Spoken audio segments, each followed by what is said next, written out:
코틀린 언어에서 콜렉션 객체에 대한 필터, 맵, 그리고 리듀스 문법에 대해서 이야기를 해보도록 하겠습니다. 우선 필터 명령어에 대해서 살펴볼 것인데요. 이 화면 우측에 나와 있는 것처럼 main.kt 코틀린 파일에서 콜렉션 아이템이라는 간단한 클래스를 정의했다고 가정하겠습니다. value와 name이라는 두 개의 멤버 변수를 가지고 있고요. 보시다시피 랜덤하게 정해지는 값들이고, 그리고 toString 함수를 override해서 정의하고 있습니다.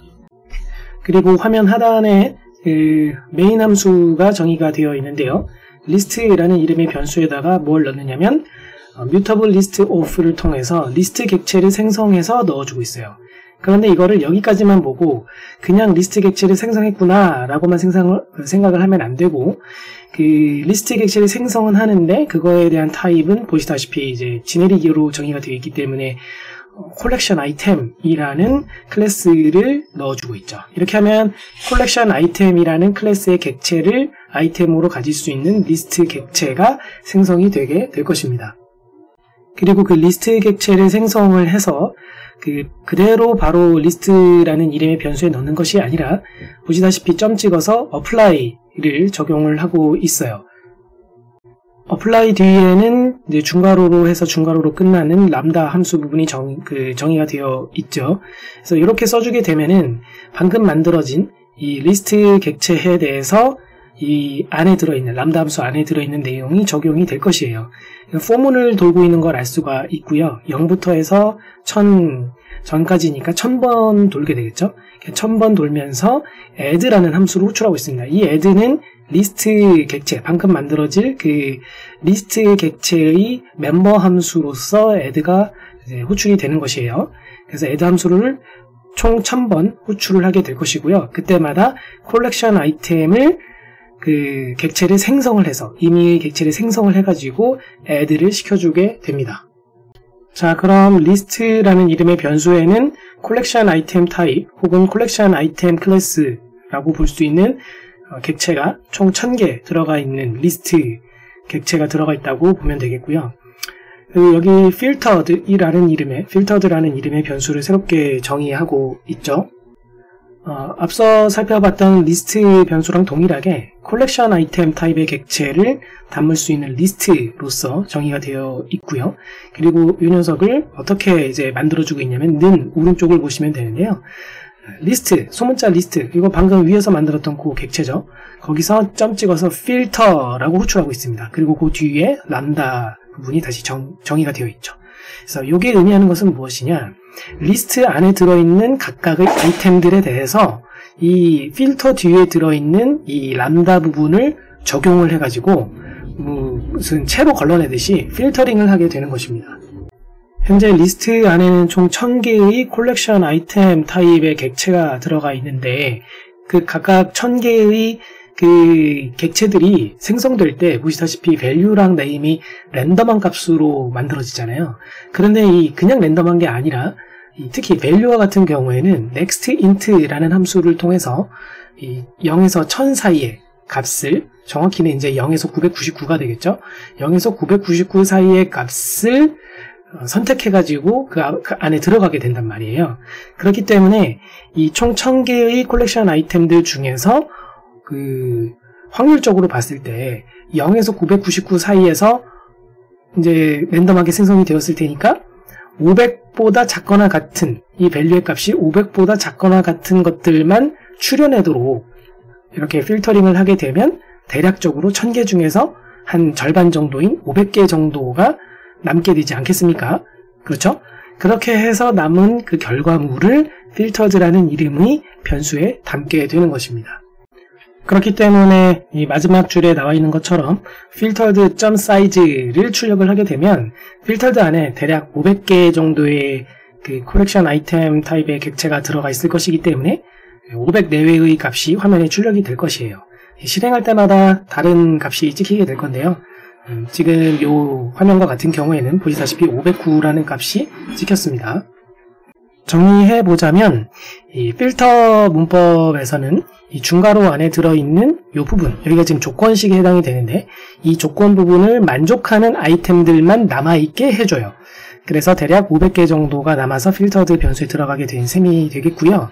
이때 주의할 것은 이 필터드 변수에 들어간 거 말고 리스트라는 이 객체 있었잖아요. 이 리스트 객체에 들어있는 원본 값은 변화가 없는 거예요. 500개 정도의 내용물만 남고 500개 정도는 그러면은 사라져가지고 이제 남은 500개만 필터드에 들어갔으니까 혹시 원본 값을 가지고 있었던 리스트 객체도 500개만 남게 되는 거 아닌가? 라고 생각을 할 수가 있는데 그게 아니라는 거예요. 리스트에 들어있는 것은 원래대로 1000개가 그대로 들어있게 되고요. 필터드에만 500개의 새로운 그 컬렉션 아이템 객체가 들어간 것으로 해서 생성이 되는 것입니다. 자, 지금까지 설명한 필터 문법에 대해서 조금 색다른 시도를 해볼 수도 있는데요. 지금 화면에 보고 계신 것처럼 이 필터드 변수를 이렇게 만들 때 이 필터 문법의 이 람다 부분에서 보시는 것처럼 이 조건식을 여러 개 넣으면 어떻게 될까요? 지금 보고 계신 예시 코드의 경우에는 조건식이 지금 첫 번째 줄에 1개, 그리고 세 번째 줄에 1개, 그래서 총 2개의 조건식이 들어가 있고요. 이 조건식이 가운데도 있기는 하지만 이거는 이제 if문 안에 들어있는 것이에요. 그래서 if문이 하나 들어가 있죠. 이게 만족을 하면 그 내용을 화면에 출력을 하도록 하는 그런 명령어가 되겠습니다. 자, 그러면은 이렇게 작성이 되어 있으면 과연 이 필터 부분은 어떤 식으로 동작을 할까요? 결론부터 말씀드리자면 이 세 번째 줄에 있는 마지막 줄에 있는 조건식을 만족하는 아이템들만 남게 됩니다. 그렇다고 해서 이 필터 부분이 동작을 할 때 이 마지막 줄만 체크가 되고 위에 두 줄은 그냥 완전 무시가 된다는 그런 뜻은 아니고요. 그렇게 오해를 하시면 안 되고요. 둘 다 실행이 되어요. 하지만 결국 필터링 그 조건으로서 인정이 되는 거는 이 마지막 녀석이란 얘기예요. 그래서 실제로 이 코드를 실행을 하게 되면 오른쪽 그 콘솔 창에서 보이는 바와 같이 여러 줄이 막 출력이 될 거예요. value는 몇이고 name은 뭐고 이 value가 몇이고 name이 몇인지 출력이 되는 것은 앞장 슬라이드에서 보시면 이 toString override 내용이 바로 그렇게 작성이 되어 있죠. 그래서 이 toString 함수에 의해서 각각의 컬렉션 아이템 타입의 객체들의 내용이 하나의 객체당 한 줄씩 해가지고 지금 출력이 되고 있는 것이에요. 그렇기 때문에 지금 이 결과가 의미하는 것은 이 필터 부분이 동작을 할 때 이 리스트 안에 들어있는 1000개의 아이템들에 대해서 다 일일이 이 세 줄을 다 한 번씩 다 실행을 하고 있다는 얘기예요. 그래서 총 1000개의 아이템들이 다 이 프린트 ln에 의해서 출력이 된 다음에 그런 다음에 그 495보다 밸류가 크거나 같은 것들만 남게 된 것이 필터드 변수에 들어가게 될 것입니다. 그리고 메인 함수 마지막 줄에 있는 것처럼 이 필터드 객체에서 서브리스트를 호출함으로써 5개를 추려내는 것이죠. 5개를 뽑아내서 새로운 리스트가 이제 되는 것인데 그것을 화면에 찍어라 라고 하고 있습니다. 그래서 콘솔창 맨 아래쪽에 보시면 대괄호가 열려서 쭉 나열이 되고 있잖아요. 이게 지금 리스트라는 걸 의미하는 것이에요. 그래서 리스트인데 5개가 나열이 되어야 되는데 value는 name은 해서 이 2개 쌍이 사실 한 개의 컬렉션 아이템 객체에 대한 toString이 호출된 것이죠. 그리고 나서 컴마를 찍고 나서 또 value랑 name이 등장하고 있어요. 이게 두 번째 객체에 대한 내용이 될 것이고요. 오른쪽에 더 많은 객체들이 이제 출력이 되었을 것입니다. 총 5개가 출력이 되었다고 보시면 되겠습니다. 두 번째로 살펴볼 녀석은 map이라는 문법입니다. 콜렉션의 각 아이템들에 대해서 이 중괄호 부분, 즉 람다 함수의 내용을 실행한 결과물들을 추려내서 그 새로운 형태의 아이템들로 이루어진 리스트를 만들 수 있어요. 가운데에 있는 코드를 보면 이 리스트 변수 만드는 내용은 동일하기 때문에 넘어가도록 하겠고요. mapd라는 이름의 변수를 만들 때 이 map 문법을 사용을 하고 있는데요. 이 중괄호 안에 내용을 보시면 지금 예시와 같은 경우에 굉장히 단순하게 되어 있습니다. it.name 이라고 되어 있는데 이것이 의미하는 것은 리스트 객체 안에는 지금 콜렉션 아이템 타입의 객체가 잔뜩 들어가 있잖아요. 그것들 각각에 대해서 이제 이 중괄호 안에 있는 내용을 계속 반복을 하게 되는 거예요. 그런데 그 각각의 객체를 지금 it이라고 지칭을 하고 있고 거기서 점 찍어서 name이니까 이 앞장으로 돌아와서 좀 보자면 이 name이라는 콜렉션 아이템 안에 정의되어 있는 멤버 변수인 name이라는 녀석을 지칭을 하는 것이죠. 이거 스트링이잖아요. 그렇죠? 바로 그 값을 취해서 그것만으로 이루어진 새로운 리스트로서 만들어주고자 지금 이렇게 작성이 된 거예요. 그래서 리스트 객체는 보시다시피 그 아이템에 해당되는 타입이 콜렉션 아이템 타입이었단 말이죠.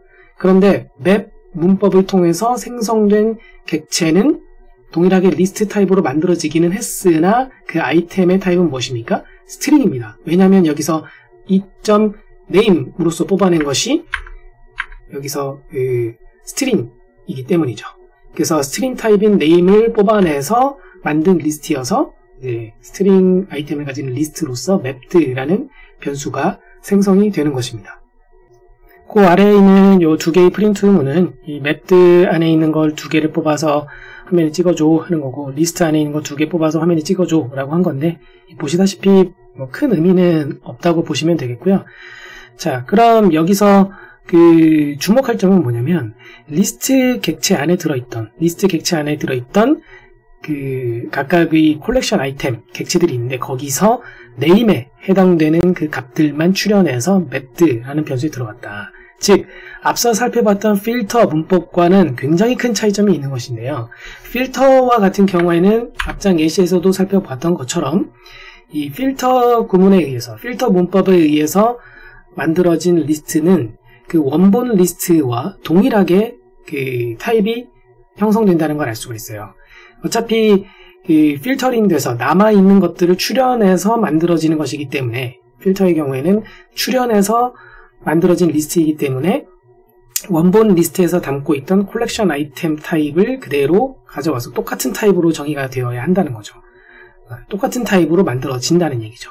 그런데 지금 보신 요 맵과 같은 경우에는 이게 같은 타입일 필요가 없는 거예요. 물론 같은 타입으로 만들어 줄 수도 있겠으나 그런 경우라면 굳이 맵 함수를 쓰는 경우가 흔치는 않을 것 같긴 합니다.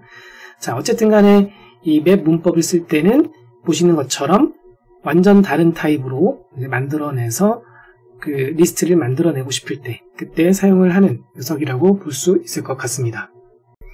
자, 마지막으로 살펴볼 녀석은 리듀스 문법인데요. 이렇게 이야기를 하고 보니 소위 얘기하는 그 분산 처리에서 얘기하는 맵 리듀스와 좀 뭔가 통할 것 같지 않습니까? 개념이. 자, 이 개념을 한번 그럼 보도록 할게요. 리듀스 문법은 어떤지. 리듀스 문법은 이 중괄호에 해당되는 람다 함수 내에서 콜렉션 각 아이템에 대해서 이터레이션을 막 돌면서 두 개의 변수. 자, 이 두 개의 변수라는 건 여기서 제가 리스트로서 일부러 표현을 했는데요. 컴마를 기준으로 왼쪽 거 하나, 오른쪽 거 하나. 그래서 총 두 개의 아이템, 두 개의 변수로 이루어진 것들에 대해서 다음 이터레이션에서의 결과값을 만들어내도록 동작을 하게 됩니다. 이렇게 얘기하면 굉장히 복잡해 보이는데요. 예시를 보도록 하겠습니다. 이 예시 코드에서는 보시다시피 reduce라는 이름의 변수를 새로 만들어내고 있는데 타입은 int 타입이라는 걸 알 수가 있어요. 리스트 아니죠. 그냥 단순 int 타입, 정수 변수입니다. 그런데 보시면 리스트에다가 일단 한번 맵을 실행을 했네요. 맵을 적용했어요. 그래서 각각의 객체의 밸류만 뽑아서 만들어낸 리스트가 될 테니 list of string type이라고 얘기할 수 있겠죠. 즉 스트링 객체가 잔뜩 모여진 리스트가 만들어지게 될 것입니다. 이 맵의 결과물로요. 그리고 그렇게 만들어진 결과물에 대해서 다시 한번 점을 찍고 있어요. 그리고 reduce 문법을 적용하고 있어요. 그럼 중괄호 안의 내용을 지금부터 좀 들여다보면 가운데 있는 요 빼기 오른쪽, 이게 지금 사실은 두 개가 합쳐서 오른쪽 화살표를 나타내는 그런 기호라고 보시면 되겠는데요. 이 오른쪽 화살표를 기준으로 해서 왼쪽에 있는 것을 인풋으로 생각을 하시고 오른쪽에 있는 걸 아웃풋, 출력 값으로 생각을 하시면 되겠어요. 자, 그러면 왼쪽에 있는 값은 보시다시피 컴마를 기준으로 해서 두 개죠. ACC라고 이름 붙인 녀석, value라고 이름 붙인 녀석. 이 이름은 그냥 마음대로 정해주셔도 돼요. 변수 이름으로 그냥 그 임의로 정해주셔도 됩니다. 그런 후에 이 화살표 오른쪽 내용을 보면 결과값으로 한 개의 값을 만들어주고 있죠. 지금과 같은 경우엔 이 왼쪽에 있는 두 개의 값을 더해서 하나의 값을 만들어주고 있는 것을 알 수가 있습니다. 화면 가운데 오른쪽에 예시를 제가 좀 끄적여 보았는데요. 지금 그 맵 구문에 의한 결과물은 이 it.value 부분을 모아서 만든 리스트잖아요. 이 value의 타입이 앞에 돌아가서 보면 이게 int 타입이었잖아요. 정수였습니다. 그래서 이 숫자 값들, 정수 값들을 여기 화면 오른쪽에 제가 value라고 표기를 해봤고요. 이게 5, 7, 4 등등등. 그러니까 제일 처음에 있는 아이템은 5고 그 다음에는 7이고 그 다음은 4고 이게 지금 기다란 어떤 리스트를 의미하는 거라고 지금부터 생각을 해주시면 될 것 같습니다. 자, 그리고 그 화살표가 위에서 아래로 흘러가는 것은 이 reduce 구문이 동작하는 그 시간이 위에서 아래로 흘러가는 것이라고 생각을 해주시면 되고요. ACC라고 이름 붙인 이 왼쪽의 경우에는 초록색으로 제가 값이 변해가는 걸 표시를 하고 있는데요. 이 ACC라는 값의 초기값이 0이라고 생각을 하시고 이제 다음번 스텝에서의 값이 뭘로 변하는지 시간의 감에 따라서 뭘로 변하는지를 지금 보시면 원래 있었던 초기값인 0에다가 value의 값을 더하면 0 더하기 5잖아요. 그러면 5가 되겠죠? 그렇죠? 자, 그 다음에는 어떻게 되겠습니까? 이렇게 업데이트가 된 ACC의 값이 5로 업데이트가 된 상태에서 그 다음에 있는 value의 값은 이제 7이죠. 7차례예요. 7이랑 5랑 더해서 이제 12를 만드는 거죠. 그 다음엔 어떻게 동작할지 다 아시겠죠? 자, 그러면 이 동작이 사실은 이 reduce 부분 안에 들어있는 이 동작을 의미하는 거예요. 보시면 이 화살표 왼쪽 부분을 보시면 ACC와 value 두 개의 값을 받아서 두 개를 더한다고 되어 있잖아요. 즉 이게 의미하는 것은 지금 오른쪽 그림에서 보여드렸던 것처럼 ACC라는 이 어떤 임시 변수에다가 이 각각의 아이템들이 갖고 있던 이 value 값, 여기 it.value만 모은 값들, 요것들을 이제 순서대로 쭉 포문 돌듯이 쭉 돌면서 두 개를 입력받았을 때 두 개를 더한 값으로 ACC에 해당되는 변수 값을 업데이트한다 라는 의미가 되는 거예요. ACC 더하기 value로 ACC를 가름하겠다, ACC를 업데이트하겠다, 그런 의미로 해석을 해주시면 되는 겁니다. 그래서 0에다가 5를 더해서 5가 되고 5에다가 7을 더해서 12가 되고, 자, 그럼 이런 식으로 동작을 하게 되면 이 reduce 문법에 의해서 다 처리가 되었을 때, 반복문 마냥 다 처리가 되었을 때 나온 결과물은 결국 숫자 한 개가 나오지 않겠습니까? 그렇기 때문에 이 reduced 변수의 타입은 int인 거예요. 이 결과물을 이제 받아서 넣었는데 이게 지금 int라고 되어 있는 이유가 바로 그런 이유입니다. 그리고 이 reduced 변수 안에 들어가 있는 값은 결국 이 it.value, 즉 이 value 그 콜렉션 아이템 안에 들어있는 value 값들을 다 더한 총합을 의미하는 값이 들어가 있게 될 것입니다. 그래서 실제로 그 값을 프린트를 통해서 화면에 찍어보면 실행을 해보면 이런 식으로 값이 찍히게 될 거고요. 실행할 때마다 값이 바뀌겠죠. 왜냐면은 이제 그 랜덤하게 콜렉션 아이템들의 값이 결정되도록 해 두었으니까요. 자, 이제 설명을 마무리를 해보자면 이 예시 코드에서도 일부러 이제 맵 하고 나서 reduce를 연달아서 호출을 하고 있는데요. 그 분산 처리에서 얘기한 그 맵 reduce 개념처럼 지금 이 경우에도 맵 부분에 의해서 어떤 모종의 결과물들을 각각에 대해서 만들어내고 reduce 부분에 의해서 각각 만들어냈었던 결과물들의 어떤 aggregation 값, 어떤 요약 값이라고 볼 수 있는 것을 만들어내는 그런 과정인 것을 알 수가 있습니다.